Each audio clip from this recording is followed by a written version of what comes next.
ಸದ್ಯ ಅಂತೂ ಧ್ರುವ ಸರ್ಜಾ ಅವರ ಎಂಟ್ರಿ ಆಯಿತು. ಟ್ರೈಲರ್ನ ನೋಡಲಿಕ್ಕೆ ಸಿಕ್ಕಾಪಟ್ಟೆ ಕಾಯ್ತಾ ಇದ್ವಿ ನಾವು. ನಿನ್ನೆ ನೋಡಾಯಿತು, ಅವ್ರ ದರ್ಶನ ಮಾಡ್ಕೊಂಡಾಯಿತು. ಬಟ್ ಈ ಥರದ ಸಿನಿಮಾಗಳು ನೋಡಿದ್ರೆ ತುಂಬ ವರ್ಷಗಳಾಯ್ತು ಅನ್ಸುತ್ತೆ. ನನ್ನ ಪ್ರಕಾರ 2 ವರ್ಷ ಆಯ್ತು ಅನ್ಸುತ್ತೆ ನಮ್ಮ ಕನ್ನಡ ಸಿನಿಮಾಗಳು ಆ್ಯಕ್ಚುಲಿ ಹೇಳಬೇಕಂತ ಆದರೆ. ಈಗ ಯೂಟ್ಯೂಬ್ ಲೈವ್ಗೆ ಹೋದರೆ ಇಂಟರ್ನ್ಯಾಷನಲ್ ಪ್ರೆಸ್ ಮೀಟ್ ನಡೀತಾ ಇದೆ. ಏನು ಗುರು ಸಿಕ್ಕಾಪಟ್ಟೆ ಜಪಾನೀಸು, ಸ್ಪ್ಯಾನ್ ಏನೇನೋ ಲ್ಯಾಂಗ್ವೇಜಲ್ಲಿದೆ ಗುರು, ನನಗೆ ಅರ್ಥ ಆಗಲಿಲ್ಲ.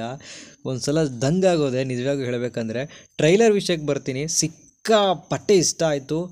ಒಂದೊಂದು ಚೇಸಿಂಗ್ ಸೀನ್ಗಳು, ಧ್ರುವ ಸರ್ಜಾ ಅವರ ಎಂಟ್ರಿ, ಅವರ ಕಣ್ಣಲ್ಲಿರುವಂಥ ಒಂದು ಏನೋ ಫುಲ್ಲು ರೌದ್ರ ಥರವನ್ನು ಎತ್ತಿ ತೋರಿಸಿದ್ದಾರೆ ಅಂತಲೇ ಹೇಳ್ಬೋದು. ಆ ಪಾಕಿಸ್ತಾನ ಬಾರ್ಡ್ರು ತೋರಿಸ್ತಾರೆ. ಈ ಸಿನಿಮಾ ಖಂಡಿತವಾಗಲೂ ಎತ್ತು ಕೊಡುತ್ತೆ, ಮತ್ತು ಜನಗಳನ್ನು ಥಿಯೇಟ್ರಿಗೆ ಕರೆಸತ್ತೆ.